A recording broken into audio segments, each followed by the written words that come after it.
This is the first joint global forum with Hollywood Foreign Press Association and the World Bank.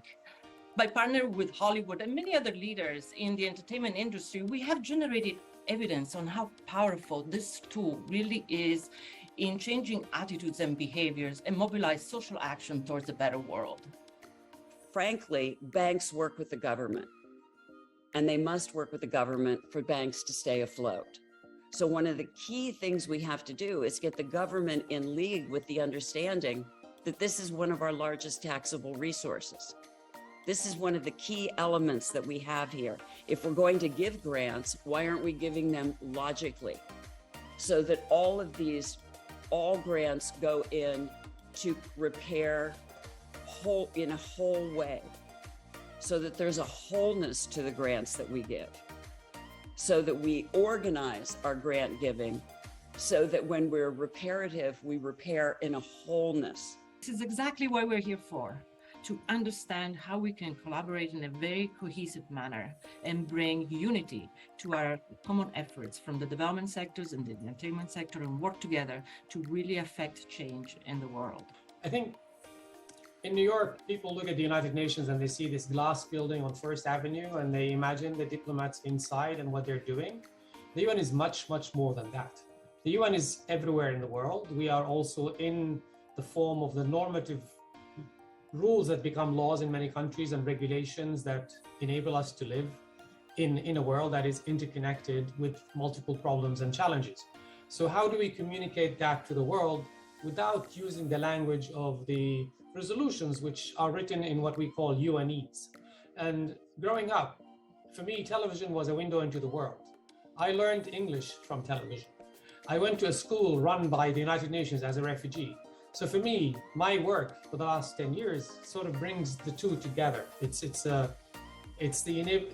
opportunity to reach a wider audience other than just the journalists that we talk to and we share stories with. We hold press conferences, we still do all that.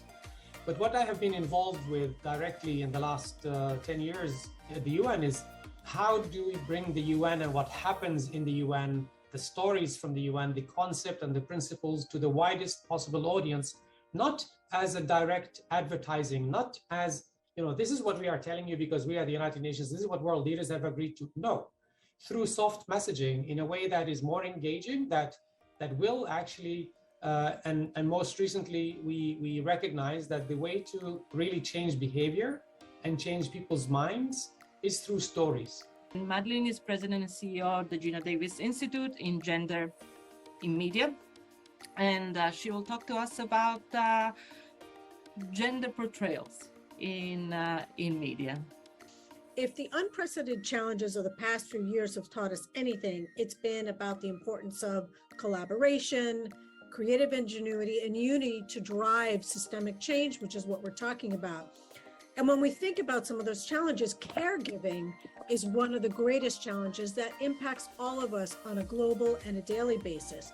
So I'm going to talk about how caregiving has played out in TV and how we can work to change the world one story at a time. That it's not just celebrity for its own sake or as social marketing, but to pass the mic, as our colleague in the One program just said, to use the celebrity to bring the platform to the people who have not been heard, who need to be heard. I mean, for me, honestly, this is a no-brainer. I don't understand why the entertainment world has not, done more, to be honest, because if we can use shows and entertainment to further this cause, I just don't understand why we're not doing it, to be honest. We have how many television viewers? Over 5 billion, is it 5.4 billion television users, 5 billion smartphone users. I mean, it seems like, it's a perfect scenario for the entertainment world to go out and really make a change in this world, right? So, I mean, I've myself watched shows on, HBO had several shows built around, powerful storylines involving HIV and AIDS and, climate change. And I think those topics can really be included more. I think, I think we can build on that. I think storytellers have to come out and just reimagine what stories they want to tell, and really use the storytelling in a positive way, and build on that, and engage the audience. It's as we know, it's not a one-way street anymore. There has to be definitely communication and ideas, and I think there's just so many ideas that could be really have an impact on all our lives. So I'm actually a little bit puzzled why this is not done more, to be honest.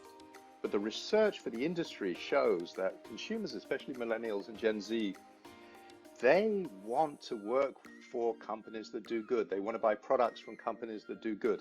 It is a competitive advantage in the marketplace, apart from you should do it because it's the right thing to do. What are the commercial incentives, right, for scaling up edutainment?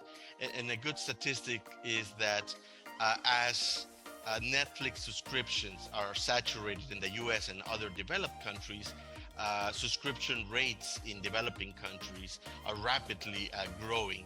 So there's also that commercial angle of producing more diverse, more global stories that are being consumed in developing countries, major clients of Netflix and many other producers and distributors of entertainment media. To your question, you know, edutainment, that positive movie, documentary can hit the right notes for you to empathize towards other groups and change your attitude and behaviors in a positive manner.